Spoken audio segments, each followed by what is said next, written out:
Bienvenidos queridos amigos, lectores y público en general a la presentación de Lo que no se olvida de Susana R. Mígueles, en el marco del Encuentro de Literatura y Fomento a la Lectura de Coahuila. Les platico un poco de nuestra querida autora Susana R. Mígueles. Susana nace en León en el año 1972, hija de un catedrático de latín y de una gran aficionada a la lectura. Los libros han sido una constante en su vida, así como la de sus hermanos mayores. Los distintos lugares de residencia por los que fue pasando a lo largo de su niñez y adolescencia, tanto en el norte como en el sur de España y las islas, determinan el carácter abierto y la diversidad de paisajes que se reflejan en muchos de sus escritos. Así también la música, su otra gran pasión cultivada desde temprana edad, se asoma a sus relatos con frecuencia. Su primera publicación, un libro de relatos para adultos autoeditado, ve la luz bajo el título Los cuentos como yo los entiendo. Después vendrían dos novelas, Una fuente junto al camino y Secretos a golpes. Notable relatista, ha participado en multitud de concursos de narración breve, alcanzando una gran cantidad de premios y éxitos.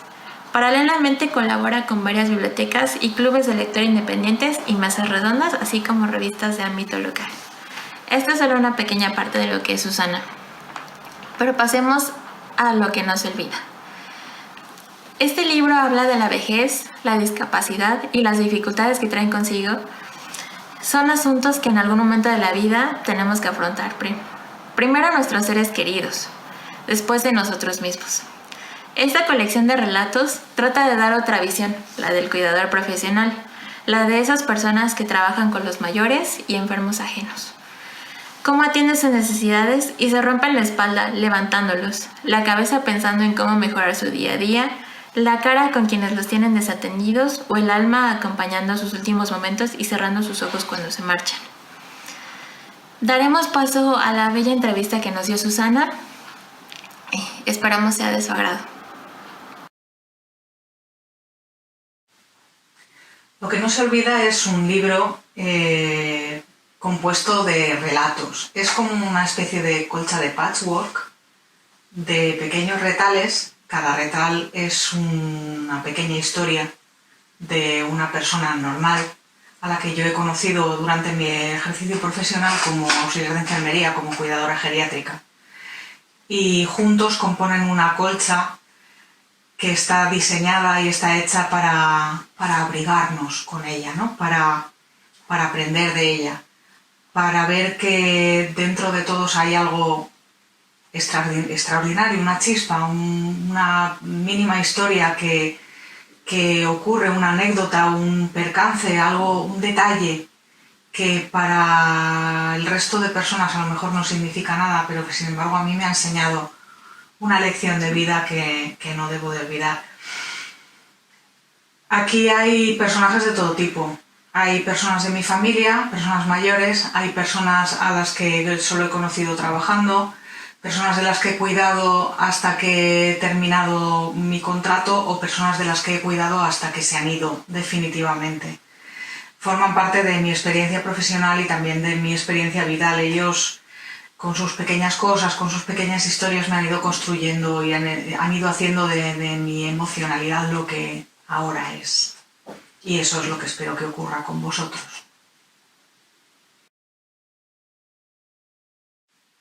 He elegido para leerles a ustedes uno de los cuentos que más me gustan porque además ganó un premio y estoy muy orgullosa de esta historia. Se titula Las Klopovits. Cuando era muy pequeña, en preescolar, me preguntaron en el colegio qué quería ser de mayor. Yo dije que maestra, peluquera o sacerdota. Recuerdo que mi profesora se moría de risa y el resto de niñas, lo de los colegios mixtos aún no se estilaba, también. Doña Teresa, mi maestra, se rió tanto que no pudo evitar contárselo a mi madre en cuanto la vio en la puerta, ante el pitorreo general de cuantos alcanzaron a oírlo. La reacción en cadena que se pone en marcha en esos casos os la podéis imaginar. Mamá se lo cuenta a papá, que también se ríe ante los hermanos mayores, que también se ríen. Luego se lo cuentan a los abuelos, que se tienen que sentar porque tanta carcajada junta les afloja las piernas. Es de esas cosas que le sonrojan a una cuando salen a la mesa en todas las comidas familiares. Pero finalmente creces y comprendes que esas pequeñas meteduras de pata infantiles tienen un encanto que jamás se repite en el resto de la existencia, y que esa situación que en aquel momento hizo que deseases que se te tragase la tierra y te pareció un verdadero drama, estaba lejos, muy lejos, de ser un auténtico problema. Al final terminé siendo cuidadora geriátrica, como ya sabéis, lo cual no tiene nada que ver con esos oficios que inicialmente yo deseaba desempeñar. Pero de la anécdota escolar que acabo de referir, me ha quedado una manía. Me disgusta profundamente que nadie se ría de los demás. Me molestan los motes despectivos, los comentarios jocosos por la espalda aprovechando el aspecto, el hablar, el estado mental o las rarezas de nadie. Me parecen imperdonables faltas de empatía. Por eso no me hizo ninguna gracia que aquellas dos mujeres, cuando ingresaron en la residencia en la que yo trabajaba, les pusieran ese apodo, las Klopovich. El nombrecito no estaba exento de ingenio, enseguida entenderéis por qué. Pero esa tendencia del resto del personal a burlarse de ellas por lo que eran, me impulsaba a mí, si cabe, a cuidarlas con más ternura y con más mimo. Isadora y María del Prado fueron dos de los personajes más entrañables que he conocido a lo largo de mi ejercicio profesional. Eran hermanas y procedían de una de esas familias del norte, compuestas por industrial acaudalado o indiano con fortuna, esposa legítima y de buena cuna, 12 o 14 hijos, casa solariega de piedra con blasón sobre la puerta, piano, sedas, alfombras, ama de llaves y doncellas. Todo ello encuadrado en la España de los años 20. Fueron las dos hijas más pequeñas, las más mimadas por todos, educadas para ser señoras y no para trabajar en nada. Pero llegó la guerra y para su desgracia no encontraron marido a la altura. Ni que decir tiene que aún quedaban hombres en España, desde luego, pero jamás se habrían casado con un labrador, albañil o panadero, en parte porque sus padres no lo habrían permitido, en parte porque ellas tampoco habrían querido menos de lo que siempre les dijeron que merecían. El considerable patrimonio que heredaron les dio para vivir muchos años, pero las rentas disminuyeron, tuvieron que ir desprendiéndose de propiedades, prescindiendo del servicio, y a la vejez se vieron con 2 pensiones, mínimas, por no haber tenido un empleo en su vida, casi recluidas en un piso de la ciudad y sin poder pagar a nadie que las atendiese. Cuando ingresaron en la residencia eran, de todos sus hermanos, las únicas que aún vivían. Según sus documentos, aquellos cuerpos secos de mirada perdida contaban 89 y 90 años respectivamente. Yo estaba de turno el día en que sus sobrinos las trajeron al centro de mayores. Lo primero que hicieron fue llenar la habitación de recuerdos de los felices años 20, de fotos de época en marco de plata, de imágenes de sus vestidos lujosos, del Rolls en la puerta, de las fiestas, las diademas de plumas y los collares de perlas, de los eternos veranos en la playa del Sardinero con bañador largo, gorro de volantes y sombrilla de rayas. Se les permitió poner alfombras de pie de cama. Fue una de sus exigencias. Recuerdo perfectamente sus apellidos aristocráticos, pero en poco tiempo, únicamente yo las llamaba por sus nombres. El resto de trabajadoras ya solo las nombraba como las Klopovich.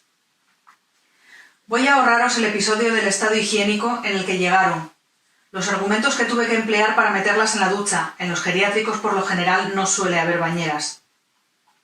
La ausencia de ropa en sus baúles y las tardes que pasé rescatando vestidos de su talla en el ropero, procedentes de donaciones y de otras residentes ya fallecidas, para poderlas cubrir con un poco de dignidad.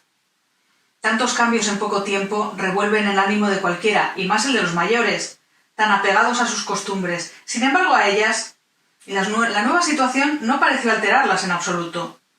Aparentaban estar a gusto, contentas, siempre apacibles, siempre correctas. Buenos días, buenas tardes, por favor, gracias. Sírvame el café si es usted tan amable. No olvide cambiar las sábanas de mi cama, no están bien planchadas. Pronto me di cuenta de que Isadora y María del Prado vivían en un mundo imaginario en el que la cruda verdad de su presente no llegaba a entrar. La demencia senil, que en otros casos es una terrible maldición, A ellas las salvó de una realidad más que penosa.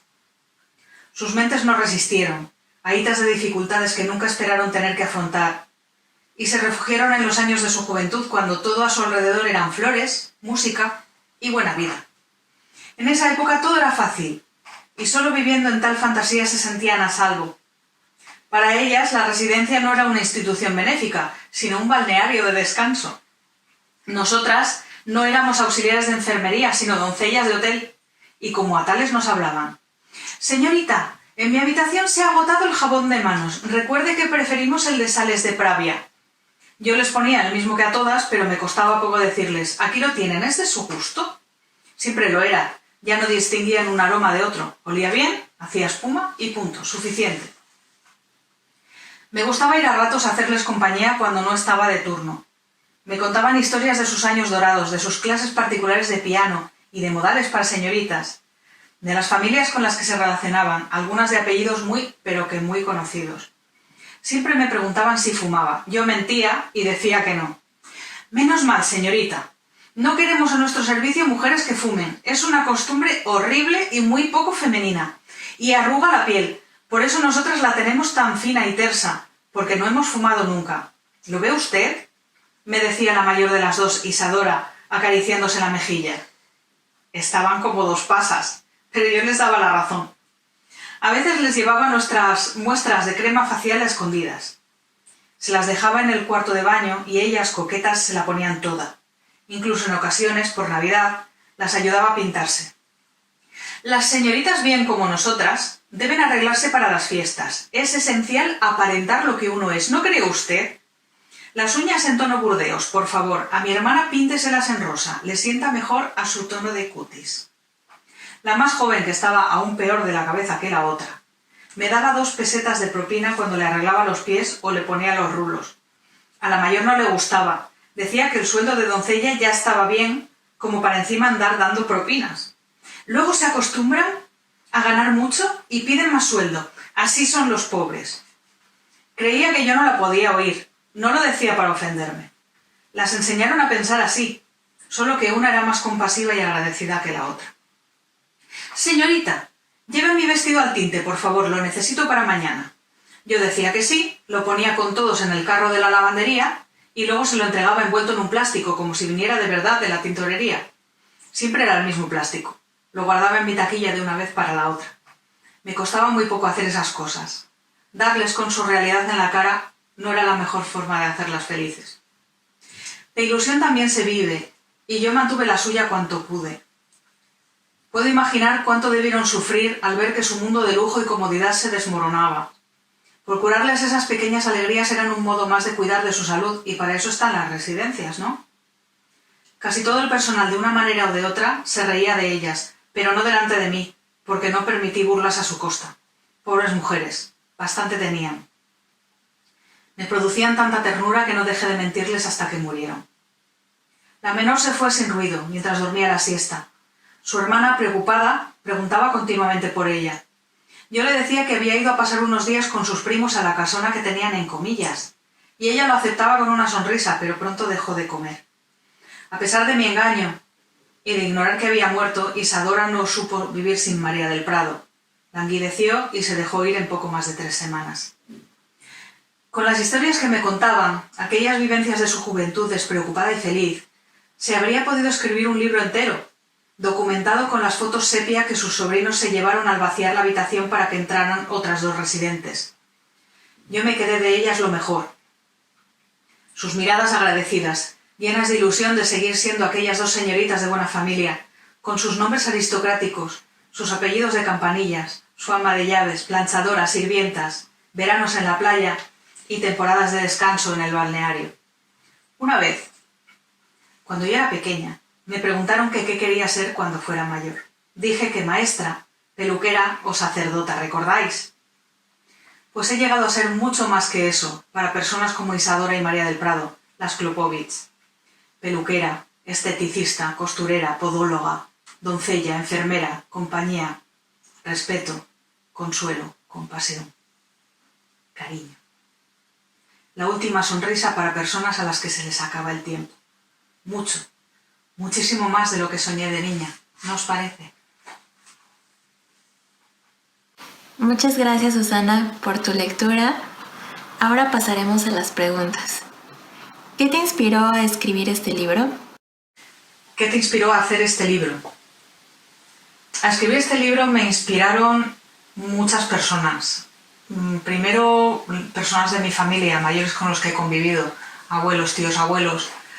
Luego, personas a las que he ido conociendo a lo largo de mi ejercicio profesional como cuidadora de grandes dependientes, de personas con discapacidad profunda y personas mayores con muchas necesidades de ayuda, con mucha dependencia de los demás.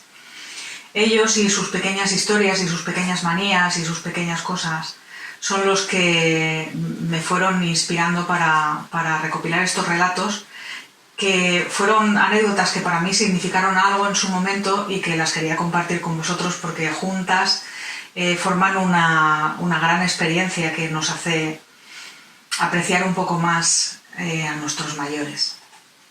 ¿Qué tipo de público está dirigido el libro? Está dirigido el libro. Este libro está dirigido a todos los públicos. Aquí hay historias que las pueden leer desde los pequeños hasta los más mayores. Los más mayores se verán comprendidos o se verán reflejados en algunas de las cosas que salen aquí. Los más pequeños aprenderán a entender las rarezas que desarrollamos cuando somos muy mayores. Aprenderán a respetar, aprenderán a querer y aprenderán a entender que somos lo que somos gracias a las personas de las que venimos, gracias a nuestros mayores. Ellos son los que sientan las bases de nuestros edificios vitales, los que ponen nuestros cimientos vitales. Los abuelos, la convivencia con ellos, el conocerles, el poderles disfrutar durante unos años, nos hacen mejores personas siempre. Y la gente de mediana edad, pues todos tenemos padres mayores, todos hemos tenido abuelos, todos sabemos hacia lo que caminamos, ¿no? Caminamos hacia la vejez y vamos viendo cuáles son sus efectos y cómo la podemos afrontar, y tenemos que entender que cuando dependemos, si no ponemos las condiciones para que luego nos puedan ayudar, va a ser muy difícil que salgamos adelante. ¿Cuáles son las emociones que esperas que experimente el lector? ¿Cuáles son las emociones que esperas que experimente el lector? Pues sobre todo espero la ternura. Espero con estas historias inspirar la empatía y la ternura. Espero alguna lágrima, claro que sí, porque cuando nos enternecemos tendemos a eso, ¿no? A llorar. Espero la simpatía, espero una sonrisa, espero muchas cosas, porque los sentimientos humanos son complejos y casi todos están recogidos aquí. ¿Cuáles fueron los retos que enfrentaste al escribir este libro? ¿Cuáles fueron los retos que enfrentaste al escribir este libro? Sobre todo el mayor reto fue no escribir un libro que diese pena. Escribir un libro que moviese, sí, a la ternura, que moviese a una sonrisa o que moviese a una lágrima, pero no que diese pena, no que diese una visión de que la vejez es algo terrible, demoledor, que nos deja en unas condiciones insoportables o que somos una carga. Simplemente quise que los entendierais como yo los entendí mientras los cuidé. ¿Qué opinas de la situación actual que viven los adultos mayores? ¿Qué opinas de la situación actual que viven los adultos mayores? Es un problema muy complejo. Primero porque los modelos de familia han cambiado, porque vivimos muchos más años y el alargar la vida a costa de la calidad de la misma, pues plantea una serie de problemas que son difíciles de resolver. Recurrir a la ayuda profesional no es ninguna vergüenza, no es ningún deshonor. Muchas veces los adultos mayores, cuando están en casa cuidados por los familiares, muchas veces están muy bien cuidados, muy bien atendidos y muy queridos, pero muchas otras veces no. Y eso es algo que me he encontrado con bastante frecuencia. Adultos mal atendidos, adultos incluso semiabandonados, malnutridos, mal cuidados, incluso maltratados. No por recurrir a la ayuda profesional se es peor hijo ni peor nieto, sino que muchas veces complementa lo que nosotros sabemos hacer y suple lo que nosotros no sabemos o no podemos hacer. También hay veces que no queremos cuidar de ese mayor porque no nos hemos sentido queridos por él o porque hemos tenido algún conflicto. Entonces, eso también hay que respetarlo y para eso estamos los profesionales también, ¿no? Para suplir esas carencias. ¿Tu trabajo te permite conocer más de esta situación? ¿Tu trabajo te permite conocer más de esta situación? Claro que sí, por supuesto. Si no hubiera vivido con ellos todas estas cosas, si no les hubiera tenido que ayudar, si no les hubiera tenido que empujar, que vestir, que alimentar, que asear, no sabría hasta dónde llegan sus necesidades y tampoco hubiera estado a su lado para escuchar esas pequeñas cosas o para ver esas pequeñas anécdotas, recoger esos destellos de felicidad o de pena o de ternura o de lo que es cada relato. Si no hubiera estado con ellos me los habría perdido y no los habría podido recoger. ¿Qué recomendaciones le darías al lector de tu obra? ¿Qué recomendaciones le darías al lector de tu obra? Que lea con una sonrisa y que lea con la mente abierta, que cada persona es un mundo y cada familia es un universo complejo, que aprendamos a no juzgar, sino a simplemente intentar comprender las circunstancias de cada uno y cómo reaccionamos y por qué reaccionamos así a los estímulos o a las cosas que nos ocurren. Leer este tipo de literatura de compromiso social, porque además las personas que salen en este libro son todo personas reales, son todo personas que han existido y las cosas sucedieron prácticamente como las cuento aquí. Lo que pasa es que les he dado un poco de formato de cuento para que no sea un texto científico ni divulgativo, sino algo agradable de leer, algo literario y algo que merezca la pena tener en la estantería y recurrir de vez en cuando a releerlo. Les recomiendo que lo lean con tranquilidad y que mastiquen cada uno de los cuentos y la lección que viene impregnada en ellos. ¿Por qué leer tu libro? Pues porque os va a gustar y lo sé y estoy segura de que os va a gustar y de que os va a conmover y de que además os va a recordar muchas cosas que creíais tener olvidadas y que estaban por ahí archivadas en algún rinconcito de vuestra memoria y aflorarán cuando os encontréis con mis personajes y los conozcáis. Claro que sí. Desde su publicación, ¿cuál ha sido la respuesta de los lectores? ¿Cuál ha sido la que más te ha llamado la atención? En general, la respuesta de los lectores ha sido muy buena. Hay muchos lectores que no son nada proclives al relato corto porque piensan que un autor de relato lo es porque no es capaz de escribir una novela. Que escribimos corto porque no sabemos escribir largo. Esto no es así. Es un prejuicio absurdo. Hay magníficos relatistas tanto en España como en Latinoamérica y merece la pena abordar el relato corto porque además cada relato es un mundo en sí mismo y una novela te plantea un mundo solo, un libro de relatos te plantea muchos y se le puede sacar muchísimo jugo a un libro como este. Y los lectores que ya lo tienen y que lo han leído lo han visto así, lo han disfrutado así y además han sido capaces de dejarse llevar por los relatos y de sentir y de empatizar y nadie se ha arrepentido, desde luego, de leer este libro. O si se ha arrepentido no me lo ha dicho, desde luego.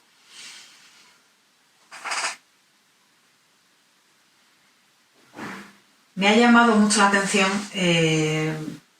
la respuesta de muchos lectores que han tenido mayores en situación de Alzheimer, de demencias muy serias, de pérdidas de memoria casi absolutas, y se ven muy reflejados y muy comprendidos por las cosas que cuento aquí. Es algo de lo que no estamos libres nadie y que también plantea un debate social que espero que se avive con este tipo de literatura, ¿no? El cómo hacer para que nuestros mayores estén bien atendidos y no tengan carencias ni afectivas ni de ningún otro tipo, ¿no? Porque no se lo merecen, no se merecen sufrir cuando ya han padecido muchas veces una vida dura, con trabajos, con problemas. Cuando llegan a la vejez merecen un poquito de felicidad, ¿no? Se la tenemos que procurar. Y la gente que lee este libro, las personas, los lectores, llegan a esa conclusión y a mí eso, que vengan y me lo digan, me satisface enormemente porque es uno de los objetivos, ¿no?, de este libro. ¿Sientes de que lo que no se olvida haya cruzado el océano y esté al alcance del público mexicano y latinoamericano? ¿Cómo te sientes de que lo que no se olvida haya cruzado el océano y esté al alcance del público mexicano y latino? La verdad es que es algo que me maravilla, es algo que ni siquiera de niña pude soñar, ¿no? Que igual que yo leía los cuentos de Jorge Luis Borges, o que leía a Isabel Allende, o que leía a García Márquez, y sus personajes vivieron conmigo a mi alrededor de mi cama, por las noches cuando leía, y me acompañaban y me inspiraban, que mis personajes puedan viajar al otro lado del charco y ser vuestra compañía, vuestra risa o vuestra inspiración, me parece algo tan mágico que de niña no lo pude ni soñar y ahora casi que no me lo creo, ¿no? Pero es maravilloso. Las herramientas tecnológicas bien utilizadas son algo fantástico y que hay que aprovechar, claro que sí. ¿Mensaje a los lectores mexicanos? Mensaje a los lectores mexicanos. ¿Qué les puedo decir? Que les aprecio, que me gustaría visitarlos pronto, que espero que esta pandemia que ahora nos ocupa acabe cuanto antes, porque mi deseo es cruzar el charco y sumergirme en su mundo, en su idiosincrasia, en su país, en toda esa maravilla que veo desde aquí, de folclore, de colores, de comidas, de paisajes, de gentes, y conocerles bien y poder compartir con ustedes directamente estas historias. Un saludo muy, muy, muy afectuoso, un abrazo grande y ojalá pronto se pueda dar un encuentro real entre ustedes y yo y podamos compartir un rato de lectura y, bueno, lo que se tercie, ¿no?, que decimos aquí. Un abrazo a toda Latinoamérica también. Somos países hermanos y lo seremos siempre, así que hablando la misma lengua siempre nos vamos a entender. Gracias, Susana, por esta magnífica presentación. Les recordamos que Lo que no se olvida está a la venta en el portal del Encuentro de Literatura y Fomento a la Lectura de Coahuila, así como en calderonpublishing.com, en la sección de tienda. Recuerden que pueden pagar con PayPal, Mercado Pago o tarjetas de crédito y débito. Disfruten de la lectura. Un abrazo enorme y muy afectuoso para los lectores de Coahuila, de todo México y de Latinoamérica entera. Muchas gracias por elegir mi texto y que lo disfruten.